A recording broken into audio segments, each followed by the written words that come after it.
காதலர் தினத்தை முன்னிட்டு தாம்பரம் மார்க்கெட் பகுதிகளில் ரோஜா பூவின் விற்பனை அதிகரித்துள்ளது.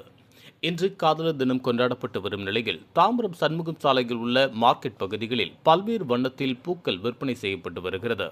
இதில் முக்கிய இடத்தை ரோஜாப்பூ விற்பனை பிடித்துள்ளது.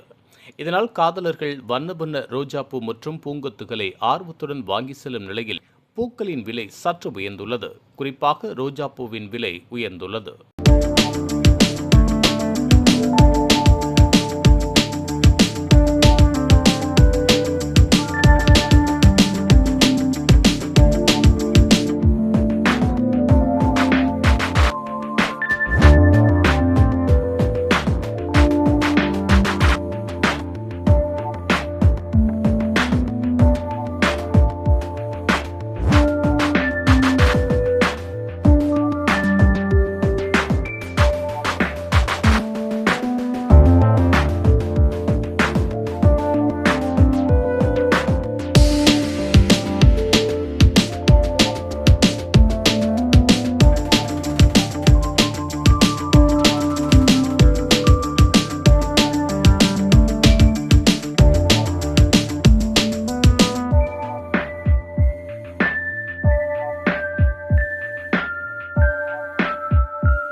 இதுபோன்ற உள்ளூர் செய்திகள், மாநில செய்திகள் மற்றும் பயனுள்ள தகவல்களை உடனுக்குடன் தெரிந்து கொள்ள GST ஆன்லைன் மீடியாவை இலவசமாக சப்ஸ்கிரைப் செய்து கொள்ளுங்கள்.